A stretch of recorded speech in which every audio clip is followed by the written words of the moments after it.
Hi everyone, welcome back to my channel. It's Lisa. I'm so excited to be with you again. Today we're creating a piece on Mdf board. We put down our papers and now I'm covering it with gesso. I have to apologize. This is a quick one, but it turns out to be beautiful in the end. I love it. I lost some footage here. I apologize. What I did, cut out these wreaths from a die that is Elizabeth Craft design, and it's called Garden Wreath. It makes a grapevine wreath and it's beautiful. Here is where I missed some of the footage. I put down some modeling paste in a brick stencil to create that background. I put some brown and black ink on those grapevine wreaths, and I adhered the sentiment to the middle. We all know this process coming up, adding that burnt umber paint with water, after everything is dry of course, to create that texture with the bricks. Watch, it's gonna be beautiful. This was a class I did in Wisconsin Rapids last Friday, and everyone had such beautiful pieces. It's so fun to see the girls. Sherry and everyone that's there is so welcoming to me.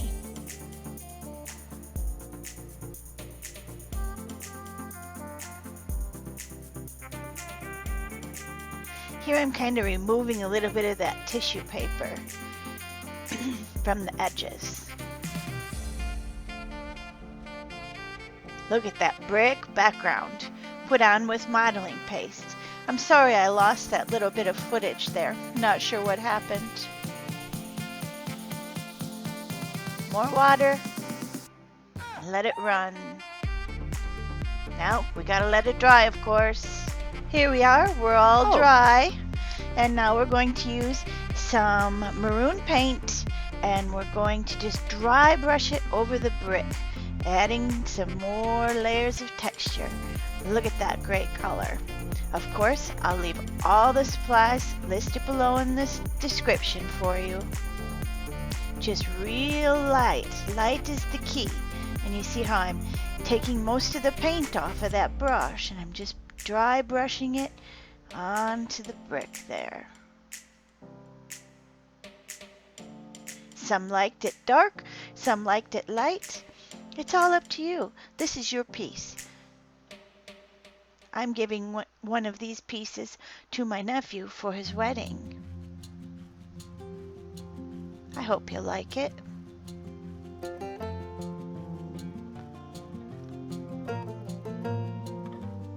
I think that's just about enough. Now we're going to put down the wreaths.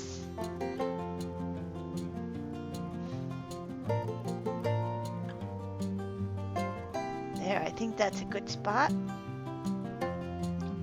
We're going to use matte gel because we need this to be really strong.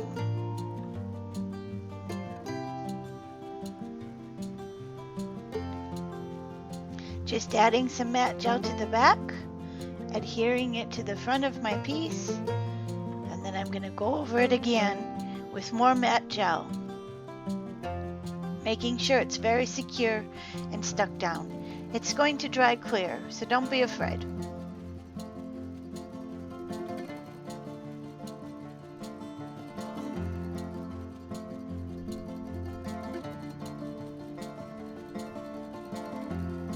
The flower dies that I'm going to use to cut out the flowers are also from Elizabeth Craft Design. And I have an old one that I use the big leaves from, and that is a Sussex die. It's pretty old. I'm not sure if we can find it or not. But use what you have. That's the best part about mixed media. If you're a card maker or a scrapbooker, you have all these supplies. It's just your imagination that changes. I'm just giving you some ideas.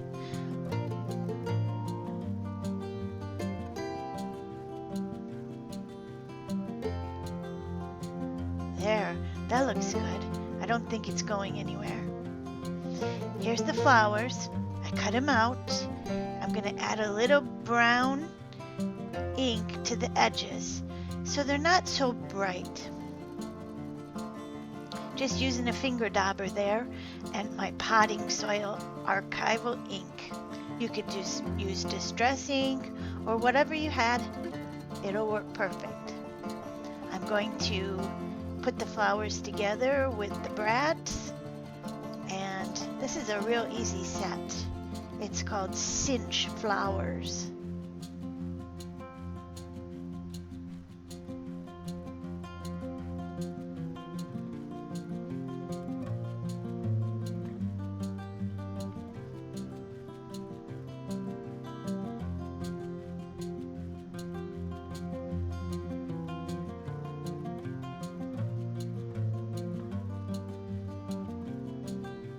Put them together, and then you cinch them in the back and lift the petals, and they just come to life.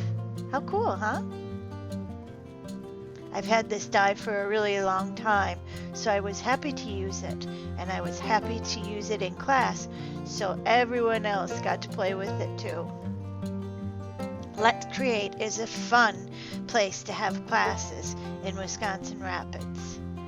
We have a group that comes almost every time when I bring a piece. Here's the little yellow ones. I thought they'd be good filler flowers.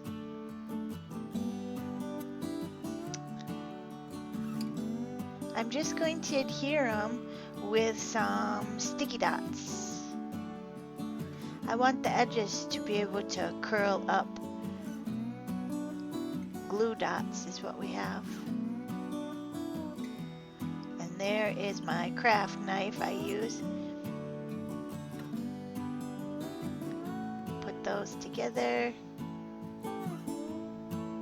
Then I added the sprigs of leaves. Added the big flowers. And voila, the piece has come to life.